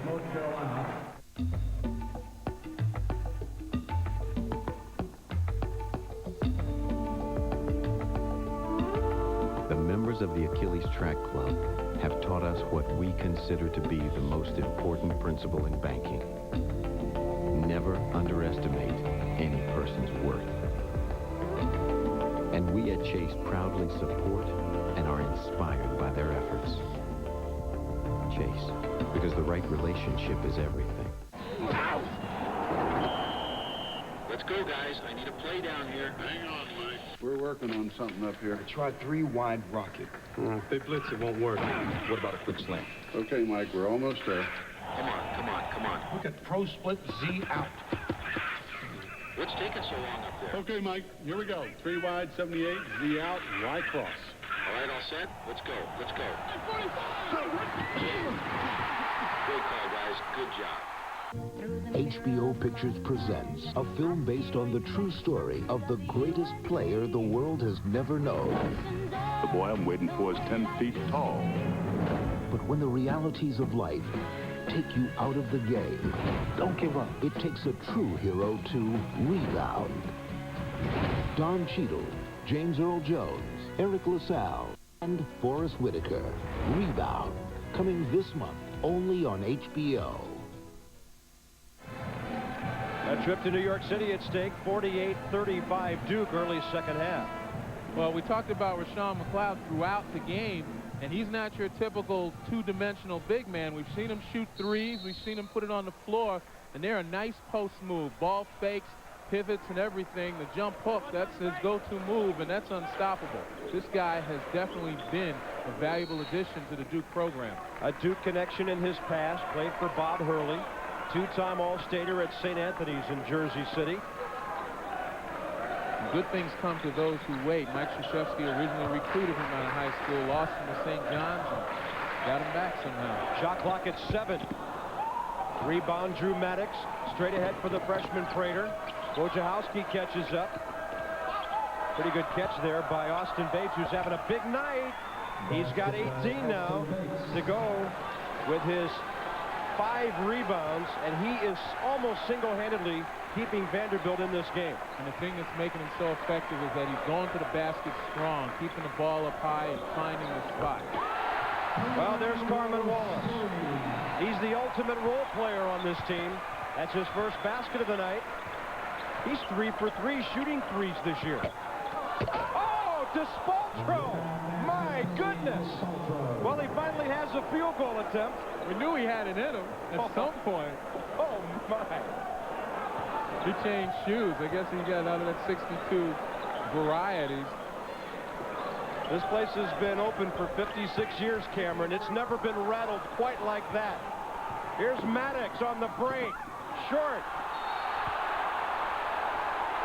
It's going to be against Bates. He was on the back of Ricky Price. That's 3 on Austin Bates. We've got to see this again, big fella. And listen to the sound, if we can. Even the Cameron crazies were impressed. Well, he had to go in and put the rocket shoes on. He needs something to get him started. If he plays any type of game, possibly Vanderbilt's in this one. 51-39 Duke. 14.5 to go. Despaltro on the floor, got a touch, and Wojciechowski ends up with it as usual. But it's a good sign, though. That wasn't the type of effort we saw in the first half from Vandy. People weren't getting the floor burned. Here's Capel. Shot clock at 8. And a turnover. Despaltro angles it to Maddox.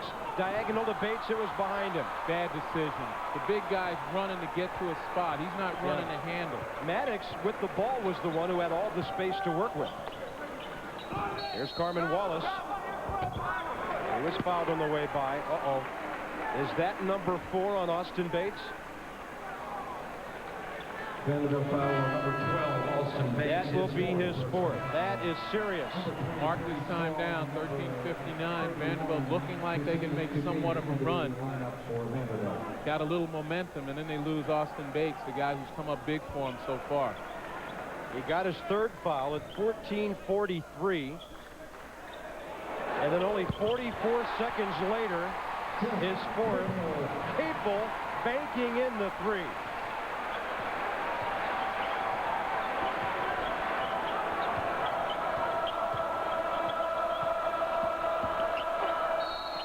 That's Whitehead drawing the foul on Domzowski. That was a good decision by Whitehead in receiving. Rather than settling for the jump shot, he recognizes he's got to make something happen for his team. So he went in and drew the contact.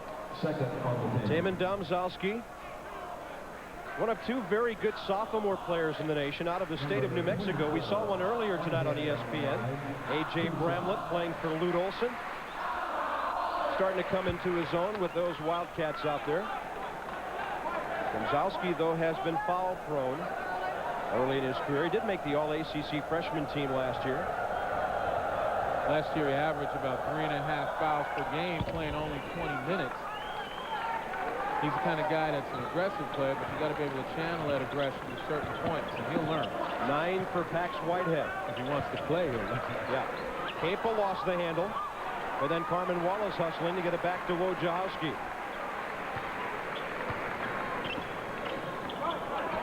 That ball has been slippery all night in here. It was warmer in here Wednesday than it is tonight. Here's Wojo. And he took a trip from behind from Howard Pride. I mentioned at the beginning of the half that Wojciechowski's shown something he hasn't really shown much of, and that's his ability to penetrate. A lot of people think he's an east-west player. In other words, going from side to side with the ball. But here, nice little crossover, steps into the basket. Didn't think much of the finish, but then again, he's getting the job done. He is tireless. Had to wait for a lot of playing time. Chris Collins, of course, very good in that backcourt. Graduated last year. Number 2 3-point shooter in Duke history. There's Chappelle. Over the top, Carmen Wallace kept it alive. Here's Whitehead flashing by everybody, and his slam gives him 11. And back to within 11 is Vanderbilt with a lot of time to go. Vanderbilt now in a 1-2-2 zone. Capel, offensive foul. That time you got to believe with Vanderbilt coming back in the zone, Jeff Capel didn't recognize the defense, decided to take a headlong opportunity to the basket and created the charge. Right here, Strong does a nice job of funneling him towards the baseline, and I believe it was Despaltro who stepped up. Trajan Langdon back in. Vanderbilt a chance to make this a single-figure deficit now. Pride for Whitehead. Pax has really come alive here in the last couple of minutes. Bad-looking shot there. He was trying to shoot over 2 people in his face.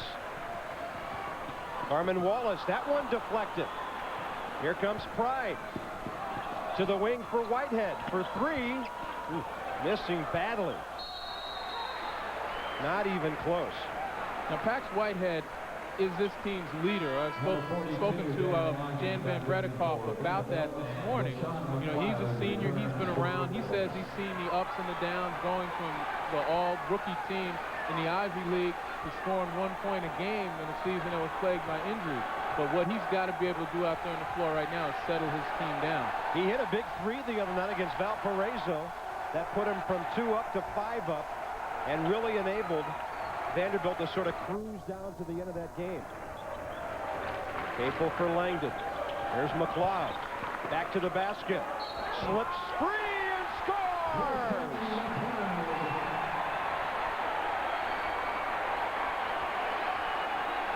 Sugar sweet right there.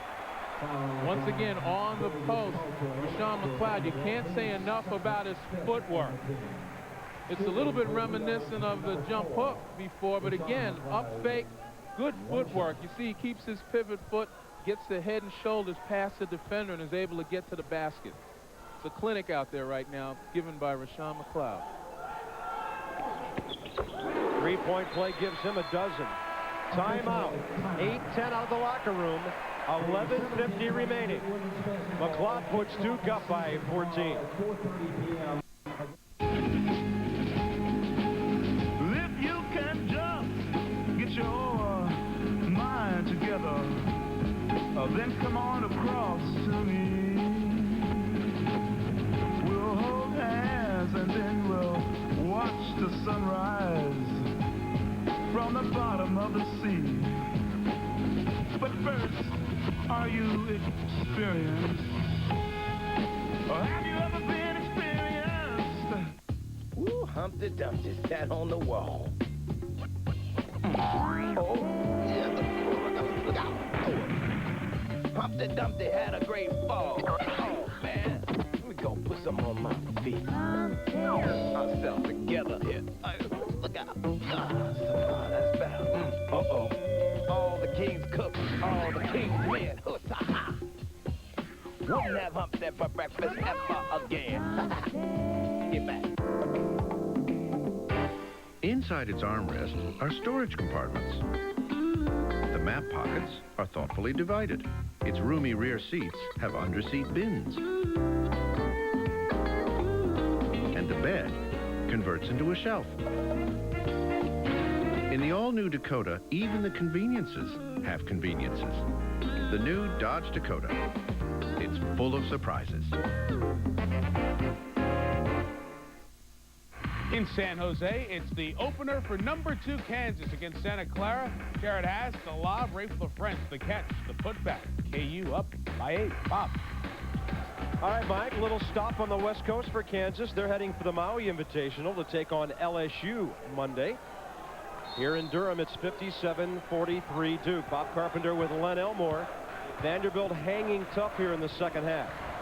Do they have enough, though, to make the comeback against the fresh legs of these versatile Blue Devils? Right at the feet of Lange, out of bounds on the turnover. And what caused that turnover was the extreme pressure that was applied to Howard Pride. He really didn't have anywhere to go with it. When he passed that ball, he just wanted to give it up and get it out of his hands. That's mental fatigue, and that wears on you as much as physical fatigue. Capel handles it. Chappelle and Langdon on the perimeter. McLeod and Domzowski inside for Duke. Nice feed, McLeod from Langdon. And that's 14 for Rashawn. He had 16 in his Duke debut Wednesday night against St. Joe's. Bates, tough catch to the wing for Lange. Pride, the senior. They needed that one. 4-on-3 are the Devils. McLeod hits the trailer, Langdon. Jump stop. McLeod kept it alive. Chappelle backdoor.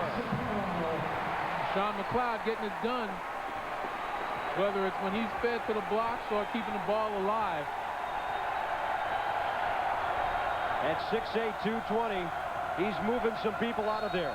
Another run by Duke, 7-0, and away from the ball, Chappelle with his first foul.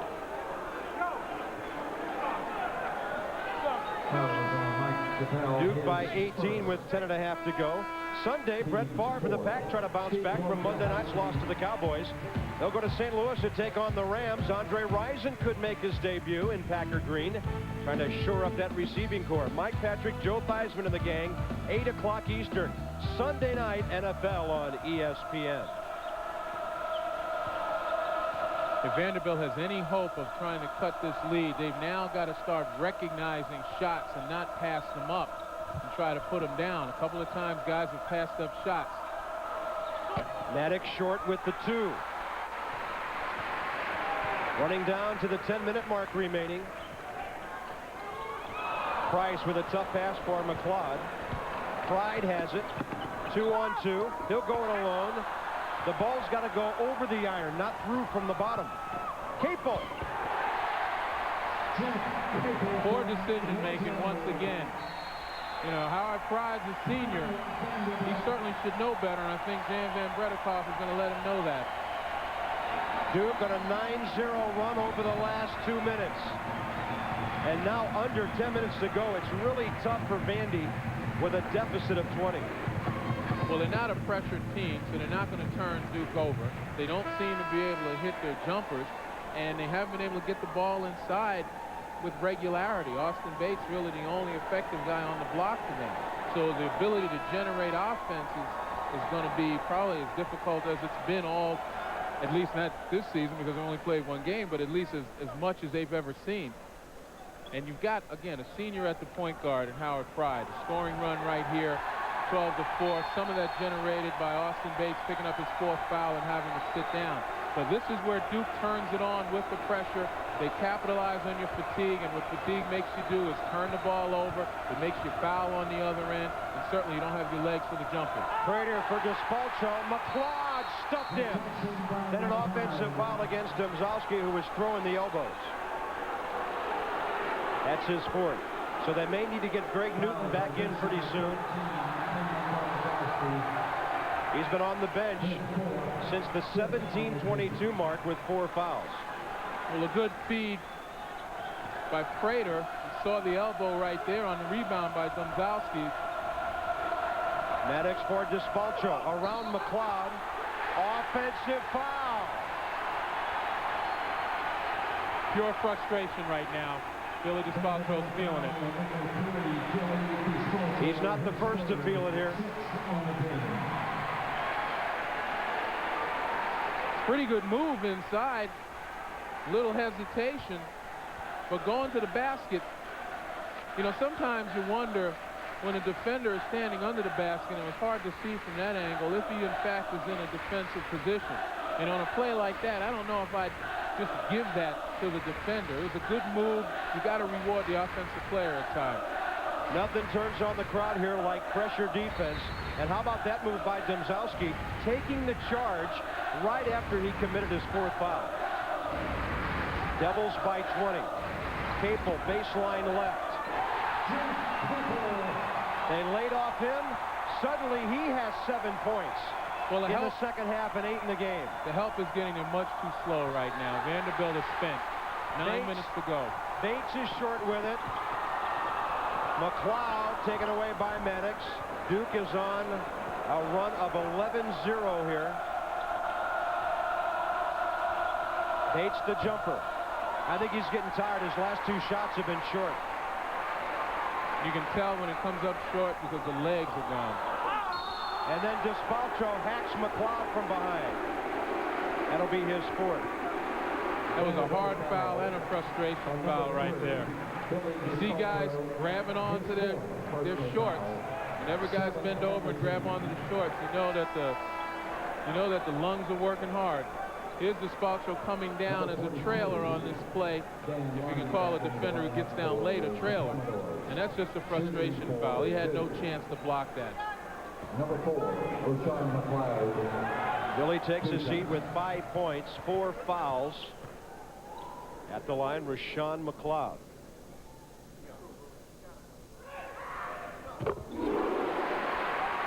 Never ceases to amaze me how this place can go from bedlam to a library in a matter of seconds when their guys are shooting free throws. It's almost like a tennis match here, ready for service.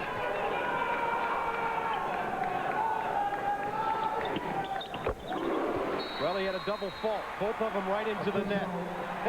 8:37 to go. The run is now 13-0 by Duke, and they're starting to think about New York City here, leading 67-43 with 8:37 remaining. On Wednesday at 7 p.m. Be here to support. Rivalry week continues tomorrow on the Deuce as well in college football. At noon, West Virginia takes on Virginia Tech. And then at 5:30, the Battle of South Carolina, with the Gamecocks traveling down to Clemson to face those Tigers in Death Valley. It's not over. At 8:30, Iowa and their running back Cedric Shaw take on Minnesota for the Floyd Rosedale Trophy. The pig is up for grabs tomorrow on the Deuce. Rivalry weekend. It doesn't get any better.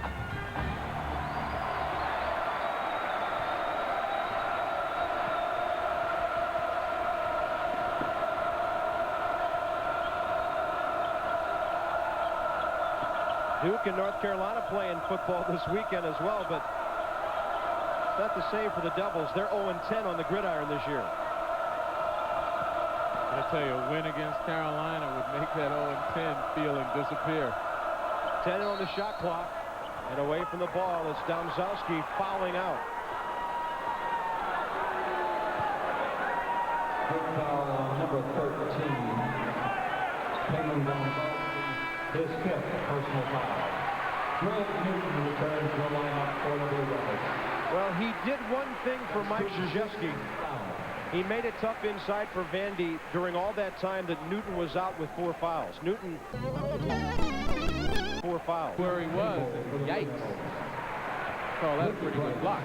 Trajan Langdon back, having scored 11 all in the first half tonight. Ricky Price. 3rd team All-ACC last year as a sophomore when he had 14 a game. Shot almost 40% from three-point range last year.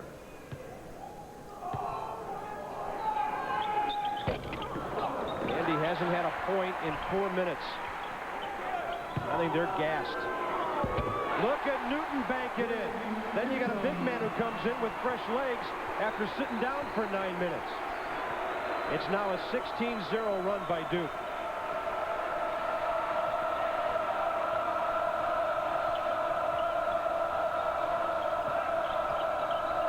Whitehead baseline, sneaks around, fouled by McLeod. That'll be his 4th. See, that's what Vanderbilt hasn't done much of during this run, and that is challenge the defense. You know, they haven't been aggressive in going, trying to create things. And Duke's done an excellent job of forcing guys into positions where they might get doubled, making the ball handler think about it, and then having a 3rd guy kind of roaming, looking for the passing lane to be able to deflect the ball. Willie Despaltro back. Max Whitehead at the line.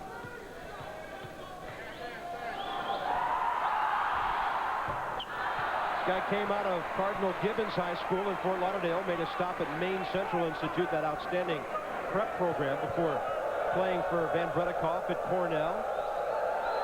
Ivy Player of the Year 4 years ago. Misfires twice, and the rebound for Carrawell with Duke. 7:20 remaining. Blue Devils by 27. With that much time, which isn't much, looking at this deficit, Vanderbilt's got to push up. They're giving too much room right now, allowing the passers to get it inside without any contact. Look at Newton with the sweet little fall away.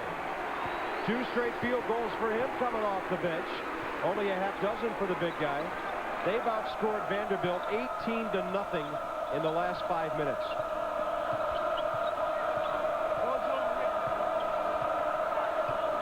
Vandy only has 14 points this entire half. Whitehead, a skip pass for Bates. Perimeter, Maddox. And then over to Whitehead, who will go baseline right. And Newton, 2 touches for the rebound. Newton did a nice job of getting to the baseline, forcing Whitehead to kind of change direction on that shot. Wojciechowski lost the handle, double dribbled. 6:26 to go. That might be the first thing we've seen him do wrong this season. They're nutty, goofy, zany, and just plain silly. From the creator of the award-winning television series Wild America comes a hilarious home video unlike anything you've ever seen. These are nature's Fantastic Follies.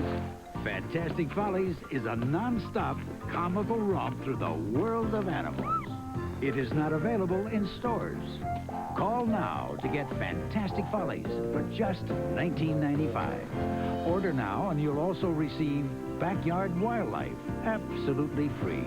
That's right, both of these extraordinary programs are yours for just $19.95. Call now. For rush delivery, get your credit card ready and call 1-800-443-9559. That's 1-800-443-9559, or send your check or money order to the address on your screen. Call now. Well, you know, we make trades all the time, and we made a really big one with Melrose Place. It was a blockbuster. We got Shue, they got Steiner. Andrew? Thanks, Gary. I spoke with NFL Commissioner Paul Tagliabue this evening. He would not confirm nor deny reports that the Chicago Bears... Worked out great for us. For them, you're going to have to ask them about that. Hi, Sydney. I'm Bobby. I'm the new pool boy. Want to rub some cocoa oil on my back? Maybe we got the better end of the deal.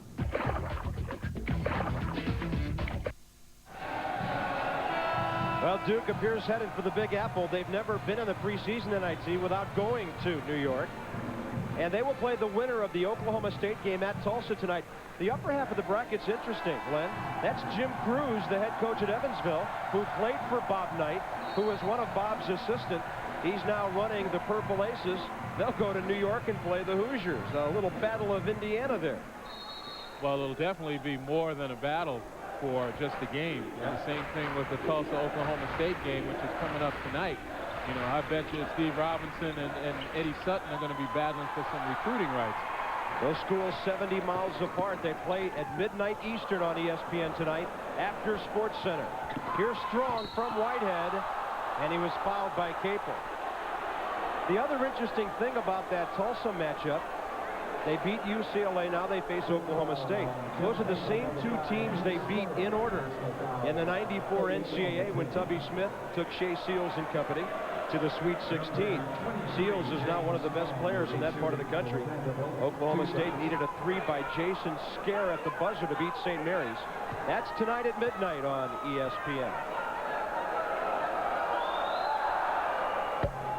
James Strong, a freshman out of Huntsville, Alabama.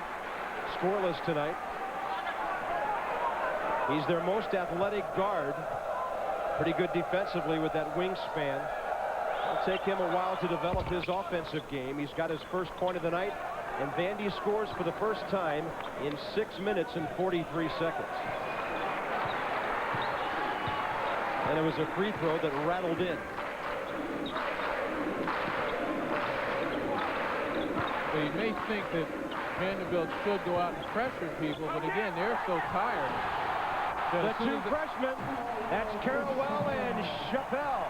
As soon as they step out, they wind up getting backdoor, and they wind up getting lobbed over. They just don't have the legs to be able to sustain the defensive pressure. Here's Despaltra for Strong. Trying to play the little two-man game, and Strong shuffled the feet. Number 13, Howard Pride and Lange back in for the Commodores.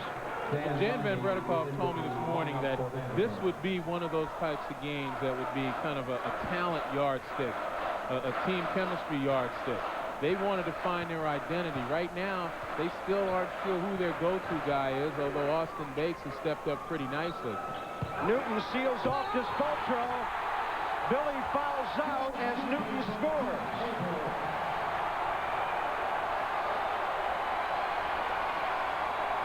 Foul by number 3, Billy Despaltra, his 5th personal foul.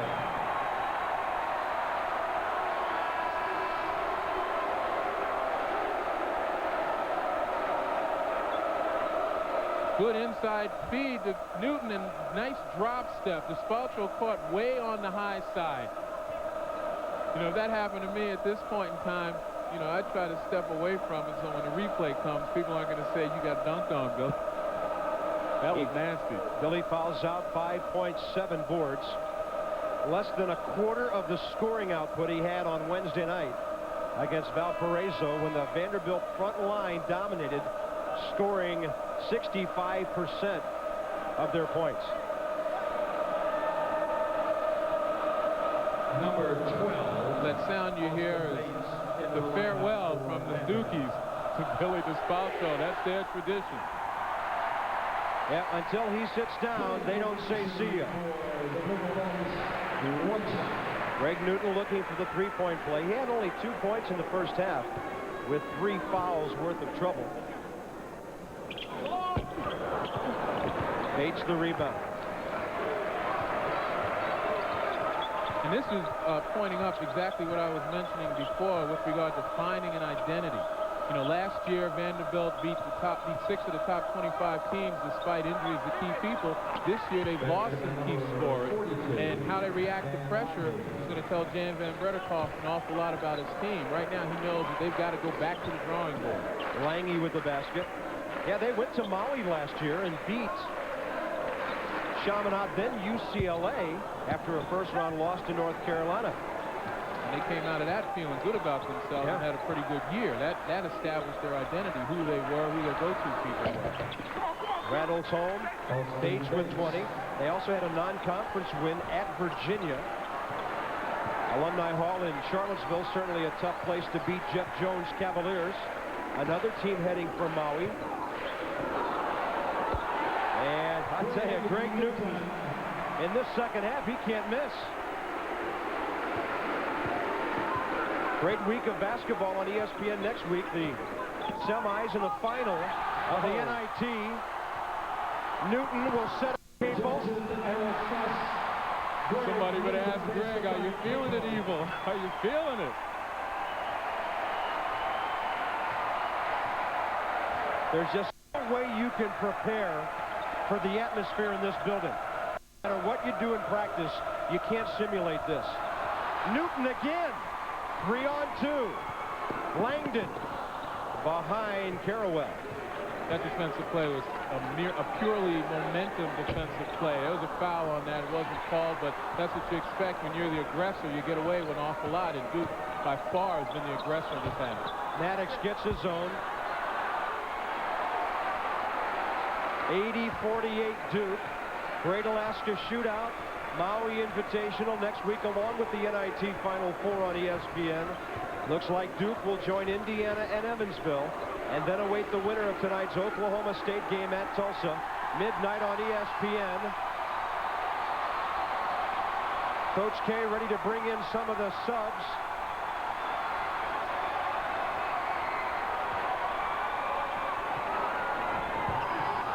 Newton couldn't quite sneak it in, then he's the last to touch it.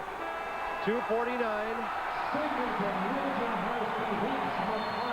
Newton on fire in the second half. So's Duke.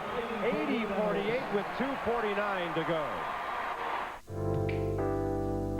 Our engineers gave it the largest interior in its class. They made room for the biggest engine available and specified the longest wheelbase. But here's a surprise.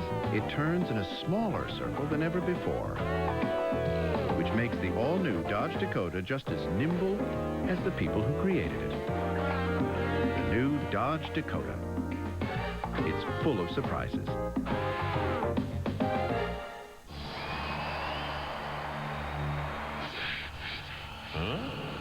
Is your dandruff sending the wrong signals?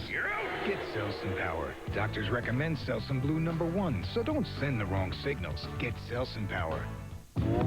Space Jam is here, and the rush for Space Jam Plush is on at McDonald's. Get Bugs, Taz, and all the others before they're gone. Just $2.99 each when you buy any McDonald's Deluxe or Large Sandwich. Only one place has Space Jam deals this plush. McDonald's, Doc.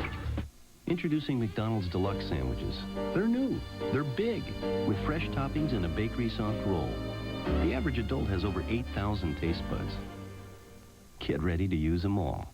It's McDonald's with a grown-up taste. It'll be time to ho-ho-ho it before you know it. So Sears has the entire store on sale. Shop Sears this Saturday and take an extra 10% off all sale prices and 10% off all regular prices. This Saturday only. SportsCenter has all the scores and highlights coming up after this game. Here's how Illinois was able to hold off Illinois' Chicago. Kewan Garris the steal, running with Jerry Hester, who finishes it. And in this battle of Lon Kruger against Jimmy Clemens, it's a win for Kruger by 5. Jimmy Collins, excuse me. Bob? It was Illinois here last year that ended Duke's non-conference home winning streak in Lou Henson's final year.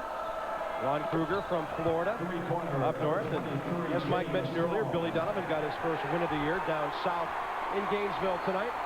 Well, they got some of the scrubs in. Jay Heaps, Justin Callbeck, Todd Singleton. There's Singleton, number 15, a junior out of Queenstown, Maryland. Wojciechowski is out there to keep everything settled down. There's Jay Heaps, outstanding Duke soccer player. Just made it to basketball practice for the first time on Tuesday when Len and I were hanging around.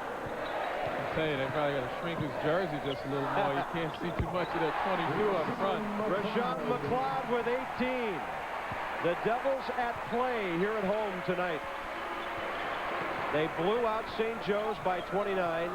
They're up 31 on Vandy. We did not expect it to be this one-sided. Lange probably traveled. Bates got the rebound, drew a foul and scored. It'll be a foul on Jay Heaps. If there's any bright spot for Vanderbilt, it's the play of this young man right here. You know, he's kept his composure. He stayed on the boards. He worked hard defensively, and he's just done an overall good job. SportsCenter's coming up next with Carl Ravitch and Linda Cohn. I'll look back at tonight's Tip-Off Classic when the Cats came up big. NBA a busy Friday night. And now that Gary Barnett has said no, who will take over in South Bend? And don't forget, after SportsCenter, Joel Myers and Clark Kellogg at the Convention Center Arena downtown Tulsa for the Golden Hurricane and the Cowboys of Oklahoma State. That's why I asked you today before we came to work if you did football, because I wanted to know. I heard your name mentioned. Hey, working with you's enough pressure for me, man. Austin Bates, 23 points on the night with 6 rebounds. He's the one Commodore that did not wilt in the Cameron Heat this evening.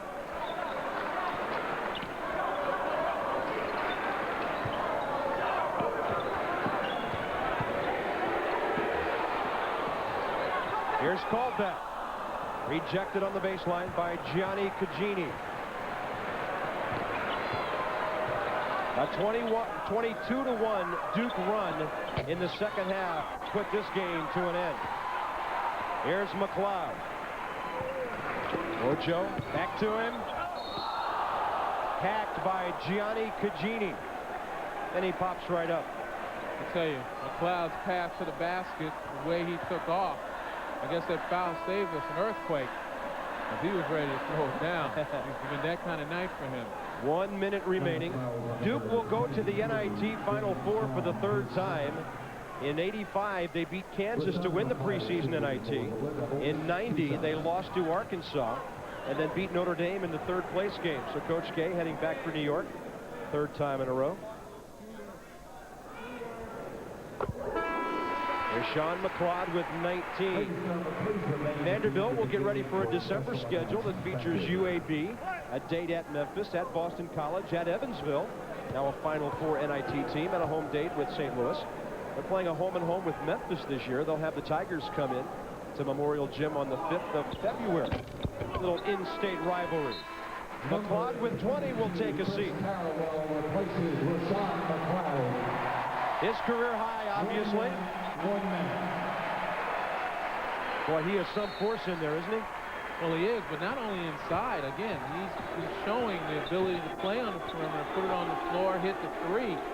I mean, in a conference where there are so many versatile forwards. More than